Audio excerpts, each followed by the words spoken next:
Praise the lord, hallelujah. પ્રભુની પુષ્કળ સ્તુતિ થાવ, હાલેલુયા. અને હું હંમેશા કહું છું, પ્રભુની સ્તુતિ થાવ, કેમ કે જે કંઈ પણ બન્યું છે એ બધું ઈશ્વરની ઈચ્છા પ્રમાણે થયું છે, હાલેલુયા. એની ઈચ્છાની બહાર, એની ઈચ્છા વગર કંઈ પણ થઈ શકતું નથી. અને એને સારું કે ખરાબ તો આપણે કહીએ છીએ, બાકી દેવ તો કહે છે કે જે તમને ખરાબ લાગે છે એ ભવિષ્યના માટે સારું છે, હાલેલુયા. Praise the Lord. પ્રભુનો પુષ્કળ આભાર કે તમે અને હું આજે માર્ચ માસના છેલ્લા દિવસમાં છે, 31મા દિવસે, અને હવે આવનાર નવા 30 દિવસ આપણે એપ્રિલ મહિનાના જોનાર છે. પ્રભુએ આખો મહિનો આપણને સંભાળ્યા છે નહીં, અને કઈ રીતે સંભાળ્યા છે એ વ્યક્તિગત તમે અને હું જાણીએ છીએ. કેવી ભયંકર પરિસ્થિતિઓ હતી, અને એ પહેલી તારીખ 1 થી 10 દિવસો, 1 થી 15 દિવસો, નાણાંના પ્રશ્નો, કોરોના વાયરસના પ્રશ્નો, અને એનો ડર, અને એના કારણે બધું જનજીવન, આપણી ડેલી લાઈફ ડિસ્ટર્બ પણ થઈ. એ બધામાં થઈને આ મહિનો પસાર કરવો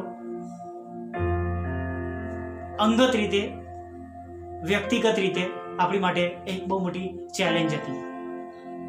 મુશ્કેલ ભર્યા દિવસો હતા. હું ઘણીવાર કહું છું, પાછળ વળીને જોઈએ તો એ બિહામણા દિવસો જોઈને ઘણીવાર બીક લાગે છે. ઓ માય ગોડ, આટલા ભયંકર દિવસમાંથી મારો દેવ મને બહાર કાઢી લાવ્યો છે, હાલેલુયા. Praise the lord. કેમ કે આપણામાંથી જૂનું બધું જતું રહે છે, દેવ આપણને બધું નવું જ આપે છે, નવું જ કરે છે આપણા માટે. અને શક્ય બન્યું આપણે માટે કે જ્યારે આપણે ગીતશાસ્ત્ર 32 અને 8 આપણે આધાર વચન પરમેશ્વરનું જે આપણને મળ્યું એના પર ભરોસો મૂકીને આપણે એક દિવસ, એક કલાક, એક મિનિટ, અને દરેક અઠવાડિયા આપણે તે પ્રમાણે ચાલ્યા. અને પ્રભુનું વચન જો ભૂલી ગયા હોય તો યાદ દેવડાવું કે માર્ચ માસમાં પ્રભુનું વચન આપણી પાસે આ પ્રમાણે હતું: કઈ માર્ગે તારે ચાલવું તે હું તને શીખવીશ તથા બતાવીશ. મારી નજર તારા પર રાખીને હું તને બોધ આપીશ. અને જો આ વચને તમે બહુ ધ્યાનથી જોશો તો પ્રભુએ આપણને કઈ માર્ગે જવું એ આપણને બતાવ્યું છે. આ મુશ્કેલ પરિસ્થિતિઓમાં, આ મહિનામાં કેમનું ચાલવું, ઉઠવું, બેસવું, કઈ રીતે જીવવું, એ કઈ રીતે પ્લાન કરવા, એ સર્વ બાબતો પ્રભુએ આપણને બતાવી છે. અને સાથે બોધ પણ આપ્યો છે, આપણને જ્ઞાન આપ્યું છે, બુદ્ધિ આપી છે, આપણે કરેક્ટ કર્યા છે, અને દોરવણી પણ આપી છે, હાલેલુયા. એવા દેવની સ્તુતિ કરવા લાવો. ખરેખર આપણી પાસે જે પ્રભુ છે એ પરમેશ્વરના લીધે હું તમને કહું છું, આનાથી પણ મોટી મોટી મુશ્કેલીઓમાંથી આપણે હેમખેમ પાર નીકળીશું, એ નક્કી આપણો વિશ્વાસ છે. Praise the lord. કેમ કે આપણી સાથે જે દેવ છે, હાલેલુયા, કેમ કે આપણી સાથે જે દેવ છે તે આપણી પરિસ્થિતિ કરતા મોટો છે. અને એવું જ વચન આપણને આ મહિનામાં પ્રાપ્ત થયું છે. ચોક્કસ જેઓ પ્રભુના વિશ્વાસીઓ છે, બાઇબલના અભ્યાસીઓ છે, એ સમજી ગયા હશે. બીજો રાજા અને 6ઠી કલમ, બીજો રાજા 6ઠો અધ્યાય અને 16મી કલમ, આવનાર એપ્રિલ માસના 30 ડેઝ, 30 દિવસ સુધી એ આધાર વચન આપણે માટે છે. અને પ્રભુનું આધાર વચન એ આ જ છે: બીતો નહીં, બીતો નહીં. કેમ કે જેઓ આપણી સાથે છે તેઓ તેમની સાથે જેઓ છે, તેમની સાથે જેઓ છે તેઓના કરતા વિશેષ છે, હાલેલુયા. સાદા શબ્દોમાં કહીશ કે જે આપણી સામે છે, જે પરિસ્થિતિ છે, જે ગંભીર સંકટ છે, એના કરતા આપણી સાથે જે દેવ છે, જેના પર તમે ભરોસો રાખે છે, જેના રક્તમાં તમે ખરજાયેલા છે, એ દેવ આપણી સાથે છે. આપણી સાથે સૈન્યોના દેવ છે. આપણી સાથે પ્રભુ ઈસુ આપણા તારણહારા છે. અને આપણી પાસે પિતા તરીકે પવિત્ર આત્મા દોરણી આપનાર દેવ છે, હાલેલુયા. Praise the lord. આપણી પાસે ત્રિએક પિતાની શક્તિ છે, આપણી પાસે ટ્રિનિટી ગોડ છે, હાલેલુયા. માટે ગમે તેવી પરિસ્થિતિઓમાં, ગમે તેવા સંકટોમાં તમારે અને મારે ગભરાવાની જરૂર નથી. Hallelujah, praise the lord. આ નાનકડી વાત આપણે જાણીએ છીએ કે આરામનો રાજા હોય છે, જે ઇઝરાયલની વિરુદ્ધ યુદ્ધ કરવા માટે ચક્રવ્યૂહ રચતો હોય છે, અને જે કંઈ પ્લાન્સ બનાવે એ પ્લાન ઇઝરાયલના રાજાને મળી જાય. એલિસા એમને કહી દેતો હતો, રાજા તમારે આ પ્રમાણે નહીં કરો, પેલું નહીં કરવાનું. ઇવન જે અરામનો રાજા છે એક વખત ડાઉટ કરે છે એના ચાકરોને. આપણામાં તો કોઈ વ્યક્તિ નહીં જઈને બધું જણાવી દે છે, આપણી વાતો બીજાને જણાવી દે છે, રાઈટ? તો ચાકરો કહે છે કે આપણામાં કોઈ એવો વ્યક્તિ નથી, પણ કે ત્યાં એક એવો પ્રબોધક છે કે જે રાજાને તું શયનખંડમાં પોતાના બેડરૂમમાં જે તું વાત કરે છે કે પ્લાન બનાવે છે એ ઈશ્વર એને ત્યાં જણાવે છે. અને રાજા કહે છે જાઓ એને જઈને મારી નાખો. અને અહીંયા બહુ સરસ વાત છે, 14મી કલમથી આગળ હું વાંચીશ. તો માટે તેણે ઘોડા, રથો તથા મોટું સૈન્ય ત્યાં મોકલ્યું, અને તેઓએ ત્યાં રાત્રે જઈને નગરને આસપાસથી ઘેરી લીધું. આખા નગરને રાજાને, સૈન્યને અને રથોથી ઘેરી લીધું. હવે જે ઈશ્વર ભક્તનો ચાકર હતો એ સવારમાં ઊભો થયો અને જાય છે.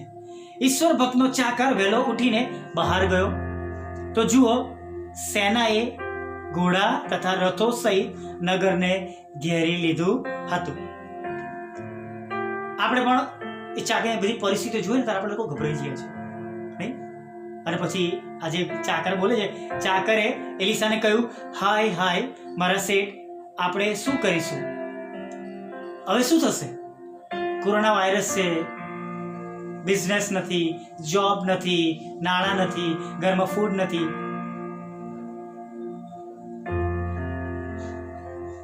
એવા પ્રશ્નો આજે પણ તમારા મારા જીવનમાં થાય છે, અને કદાચ આ સમયમાં થયા હશે.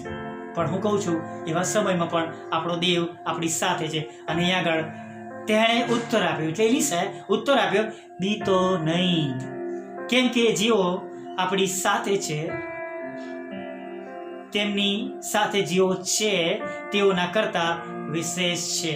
હાલેલુયા. પછી એલિસા પ્રાર્થના કરે છે કે છે, હે યહોવા, કૃપા કરીને તેની આંખો ઉગાડ કે તે જુએ.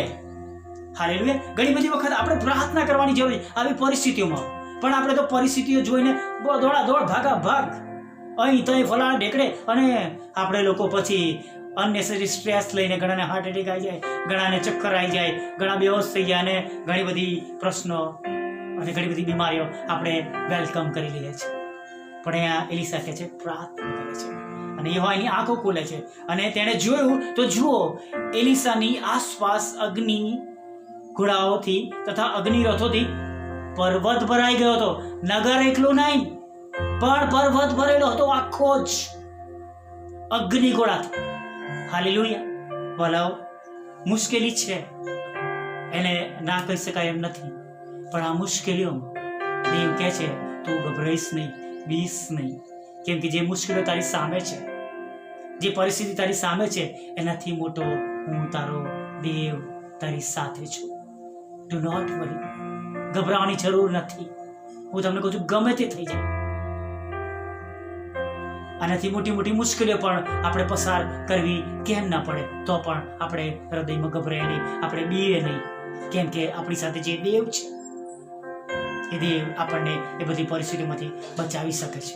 હાલેલુયા. માટે જેમ એલિસાએ પ્રાર્થના કરી અને એના ચાકરની આંખ ઉગડી અને એને જોયું કેટલું મોટું સૈન્ય આપણી સાથે, એમ દેવ તમારી પણ આંખો ખોલશે, તમારા મદદગારો તમને તમારા માટે મોકલી આપશે, મારા માટે મોકલી આપશે. અને જે કોઈ વિશ્વાસ સાથે ઈશ્વરને પ્રાર્થના કરશે તેને મદદ અને સહાય મોકલવામાં આવશે. આ કોરોના વાયરસ તમારું મારું કંઈ જ કરી નહીં શકે. દેવ એને આંધળો કરી નાખશે. જેમ આગળ વાંચીશું તો જોઈએ છે કે એ આરામના જે રાજાનું સૈન્ય હતું એને આંધળો કરી નાખવાની પ્રાર્થના કરી, તેઓ આંધળા થઈ ગયા. અને દેવ જેના તમે અને હું બાળકો છે, એ દેવના જે આપણા બાળકો છે, જે દેવને આપણે ઓળખીએ છીએ, જેના રક્તમાં તમે અનુ ખરીદેલા છે, એ દેવના બાળકોને કંઈ જ થશે નહીં. અને જેઓના માટે તમે પ્રાર્થના કરશો એઓને પણ કંઈ નહીં થાય. હાલેલુયા.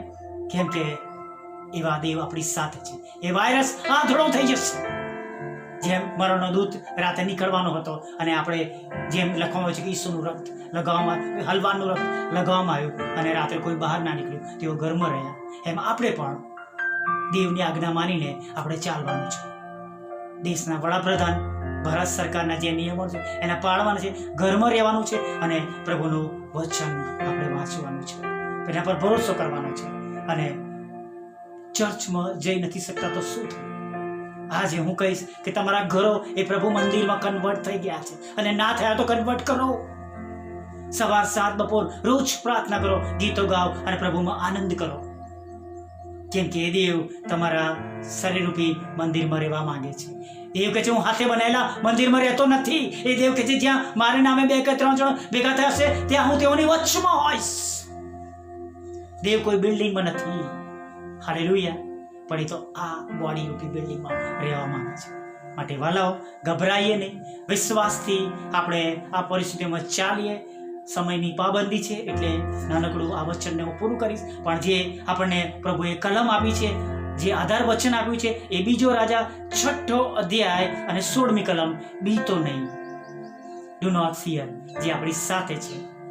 એવું ના કરતા વિશેષ છે. પ્રભુ એના વચનો પર આપણને આશીર્વાદ આપે. એમ જેમ માર્ચના 31 દિવસ સુધી તમને મને સંભાળ્યા છે, એમ જ આવનાર 30 દિવસ સુધી દેવ આપણું રક્ષણ કરે, આપણને સંભાળે, આપણી સર્વ જરૂરિયાતો પૂરી કરે, આપણને કોરોના વાયરસના કેરથી બચાવે, સંકટોમાંથી બચાવે, તંદુરસ્તી રાખે, આપણને સાજાપણું આપે, નાણાકીય આશીર્વાદ આપે અને સર્વ હૃદયની ઈચ્છા પૂરી કરે અને દરેક પ્રાર્થનાઓ સાંભળે. એ મારા અંતરની પ્રાર્થના છે. પ્રભુ ઈસુના નામમાં.